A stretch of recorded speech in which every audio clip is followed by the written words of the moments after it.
Bugün çarşamba, saat tahminen 6. Hozir zalga ketyapman. Har kuni 2 kunda bir zal, bir kun yugurish. Yani bugün çarşamba bo'lgan shu zal, ertaga yugurish. Har kuni ertalab shunaqa boshlayman. Undan keyin nonushta shunaqa qilib davom etadi.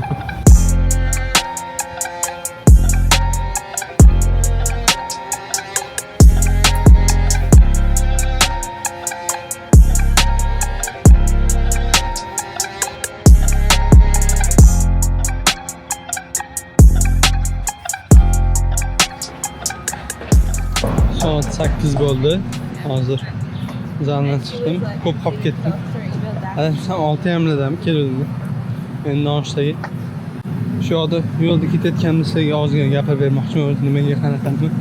Universitetga kelganimdan keyin sentabr oyini, avgust oyini o'zida taxminan 5 kilo, 6 kilo bes oldim. Undan oldin ham o'zi yaxshigina besim bor edi. Keragidan ortiqcha bor edi. Oldin ham bu Amerika kelishdan oldin harakat qilib ko'rganman. Ko'p zalga chiqishga yoki shu besni yo'qotishga. Lekin hech o'xshamagan. Keyin o'ylab qarasam bir qattiq dedication bilan harakatlar qilmagan ekanman. Lekin o'sha o'rganib, bu yoqda zo'r tomoni sizni yoningizdagilar hammasi zalga chiqadi. Hammasi yoki yuguradi, kimdir nimadir qiladi. Masalan, oldingi videoda ham aytganman. Garovda har 5 ta odamdan bittasi atlet, qanaqadir sport turi bo'yicha. Qolgan 4 tasi, kichmaganda 2 tasi har kuni yoki 2 kunda bir yoki zalga yoki yugurishga qayergadir chiqadi. Shu bu yoqda boshqa bolalarda ham ko'rdim, shu impactini, menda ham bo'lgan impactni. Sizga ham motivatsiya beradi, sizga ham trigger qiladi chiqishga. Endi o'zi nimaga kerak? Masalan, men nima qilmoqchiman? Birinchi o'rinda vest tashlash. Qorin juda yomon narsa. Men ko'p o'zimda ham ko'rdim. Bu birinchi o'zimda. Keyin o'rtoqlarimda ham ko'rganman, ko'pchilik ko'rganman. O'zimizda yosh bolalarning ham hozir qoni chiqib qo'yapti. Dadam aytadilar, "Senda hali endi qorning bo'lmagan" deb aytgan. Ya'ni shuni qorin keyinchalik katta bo'lganda o'rganganimda tushunganman. Juda ko'p kasalliklarning sababchisi bo'lib chiqadi. O'sha ko'p ovqatlanish, noto'g'ri ovqatlanish. Menimcha shunga biz ham ko'proq e'tibor qilish kerak deb o'ylayman. Bu yoqqa kelgandan keyin o'rganib, masalan, hozir har yeyotgan ovqatimni kaloriyasini sanayman, proteini bor, ichida karb qaysi tomonda, nechtasi fat, ya'ni yog' bo'ladi. Hammasini hisoblab, hozir bir kun yugurish, bir kun zal. Yaqinda 5 kilometrlik marafon yugurdim. Endi 5 kilometr qisqa emas, ko'p marafon yugurganlik, lekin men uchun bu juda katta. Birinchi boshlaganimda hatto 5 kilometr yugurib, 1 kilometr to'xtamasdan yugura olmas edim. Birinchi boshlaganimda qanaqa yugurdim? 1 minut yugurib, 1 minut emas, yarim minut yugurib, yarim minut to'xtab, nafas olib, yarim minut yugurib, shunaqa qilib yugurib, hozir taxminan 2 oy, 1,5 oyda Xudoga shukr 5 kilometrga chiqdim. Nasib bo'lsa, qishda O'zbekistonga qaytaman. Qaytganimda 10 kilometrlik yugurmoqchiman, keyin yana davom ettiraman marafonlarni. O'sha bir kun yarim soat, 1 soat vaqt ajratsangiz, kelajakda foydasi katta bo'ladi. Endi men mutaxassis emasman, menda maslahat olmaslik kerak. Bemalol internetga kirib, YouTube'ga kirib o'rganib olsangiz bo'ladi. Qanaqa qilish kerak, nima qilish kerak. Lekin aytmoqchi bo'lgan narsam har doim o'qish muhim, ish muhim, lekin odam o'zingiz sog'lom bo'lmasangiz, ertaga hech qanaqa xohlagan ishlaringizni qila olmaysiz. Hozir nonushtaga ketyapman. Annenberg dining hall. Kirganimdan keyin narsamni olib borib, ovqatimni yeb bo'lganimdan keyin ovqat yeyotgan paytimda sizga qo'shib o'taman.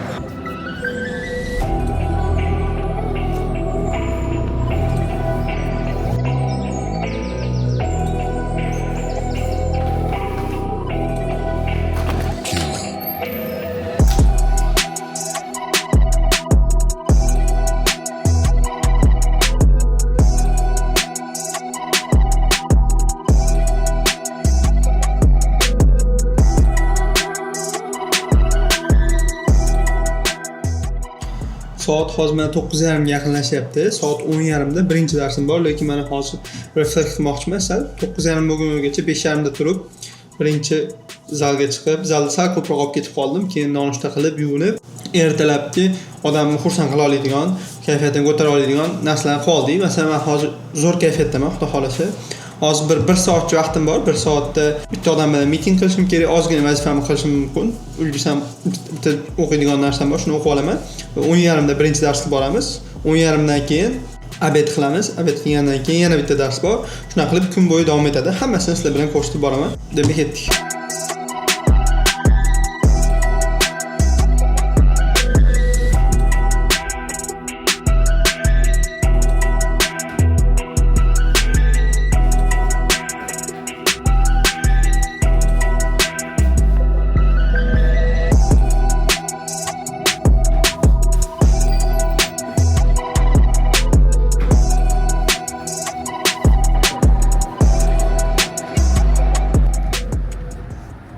Hozir birinchi darsdan chiqdim. Ichkarida videoga olmayman, mumkin emas. Lecture xonadan chiqarib videoga olish. Keyin obedga kirib chiqdim. Hozir endi ofisga o'tib kelishim kerak bitta joyga. 1,5 soatda ikkinchi dars boshlanadi. Orada shu 1 soatcha vaqt bo'lganda ishimni qolaman, keyin ikkinchi darsga kiramiz.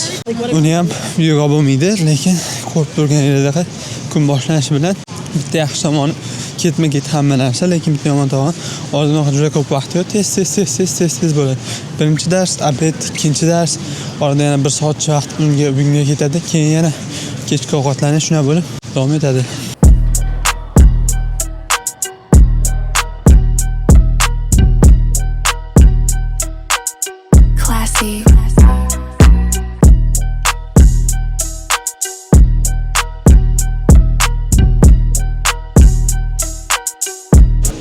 Soat 4 bo'lib qoldi. Orada ko'p narsani videoga olmadim, lekin ikkinchi darsimga kirib ketdim. Obed qilganimdan keyin u yoqdan chiqdim. O'zbeklarni ko'rib qoldim. O'zbekistondan keyin o'quvchilar borgan, ular bilan gaplashib o'tirdim. Hozir mana soat 4. Taxminan 2,5 soatcha bo'sh vaqtim bor. Bu vaqt ichida vazifa qilishim kerak. Ertaga darsimga o'qishim kerak bo'lgan kitoblar bor. 6:30dan keyin professorimiz bilan bugun Garvardda ovqatlanish kuni qanaqaki professorlarni taklif qilganmiz. Professorimiz bilan kechki ovqat bo'ladi. U 7:30gacha davom etsa, keyin 9gacha bo'sh vaqt bo'ladi. Bugun unaqa tadbirlar ko'p emas, faqat shu professor bilan ovqatlanish bor. Men hozir randomli holatda o'zbekistonlik o'quvchilarni ko'rib qoldim. Ular bilan gaplashib o'tirdik. Anchagina 1,5 soatcha vaqtimizda gaplashib maslahatlar berdim. Endi shu bilan hozir dars qilishga o'taman. Davom etamiz.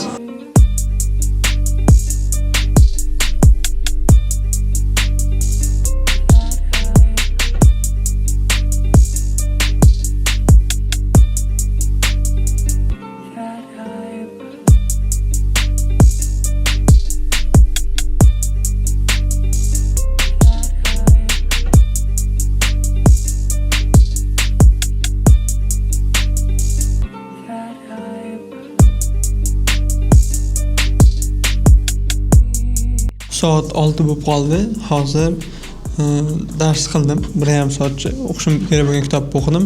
Aytganimdek 6:30da dinner bor. Professor bilan unga boramiz. Undan chiqib keyin yana dars qilsam kerak. Demak, ketdik.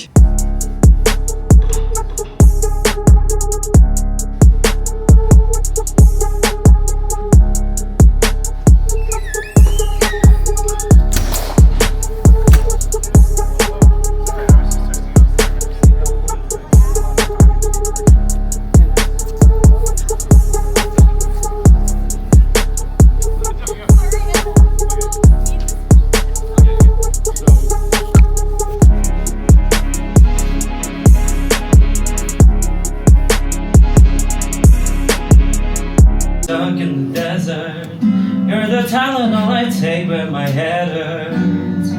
You're the sunshine on my life. Oh, I just wanna see how beautiful you are. You know that. Storm.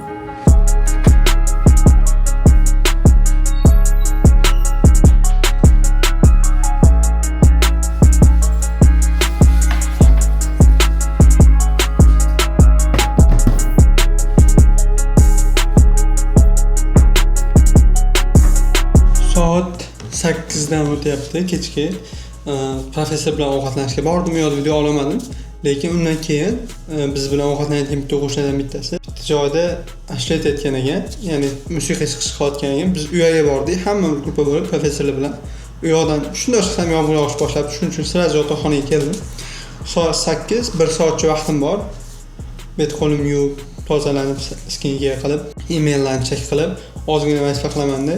Shu bilan soat 9 uxlayman. Sababi nimaga 9 ga uxlayman? O'zi universitetda ko'pchilik unaqa 9 ga uxlamaydi. Hamma 1 da 2 da uxlaydi. Bugun o'sha o'zbek bolalar bilan ko'rishganimda aytdim.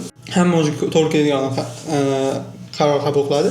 Bu yoqda ko'pchilik nimaga 2-1 da uxlaydi? Sababi ular weekday kunlari, ish kunlari hamma vazifalarni qolishadi. Weekendda ko'proq vaqtlari bo'lish uchun. Keyin ular partiyaga borishadi, boshqa joylarga borishadi, har xil tadbirlarga. Menda bo'lsa weekdayda unaqa qilmayman. Shu erta 5-6 da turaman, 9-10 da uyquga ketaman. Sababi nima? Hozir menda muhim narsa to'liq uyqu olish.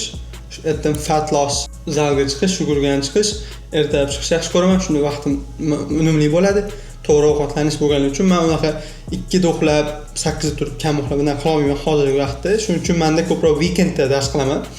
Weekdayda dars qilaman. Bugun ko'rdinglar, juda monotonous, boring kun bo'ldi, lekin o'zi universitetda weekdaylar shunaqa o'tib ketadi, tez o'tib ketadi. Masalan, vaqt o'tganini bilmay qolaman. Yaqinda kecha shanba kuni edi, sayohatga chiqdik o'rtoqlarimiz bilan. Bugun o'zi mana chorshanba, ertaga payshanba, juma kuni yana bitta joyga ketamiz. Weekendlar ko'p holatlarda qiziqroq bo'ladi weekdaylardan ko'ra. Bu weekdayda vlog edi. Nasib qilsa weekendda tripdan vlog qilaman. Konferensiyaga ketyapman bitta yangi universitetga. Hozircha sir boshlanib, shuni vlog qilaman, lekin bugungi kunlik vlog shu edi. Shu bilan bugungi vlog deyarli nihoyasiga yetyapti. Agar sizga vlog yoqqan bo'lsa, like bosing, savollaringiz bo'lsa, kommentariyada qoldiring, javob berishga harakat qilaman. Obuna bo'lib qo'ying, agar mazmunli topgan bo'lsangiz, share qilsangiz, Instagramda story qo'ysangiz xursand bo'lardim. Hozirda men 8 time lapse bilan ozgina ishlaganimni qo'yaman. Shu bilan soat 9 uyquga ketaman. Hammangizga oxirigacha ko'rganingiz uchun rahmat. Keyingi videoda ko'rishguncha.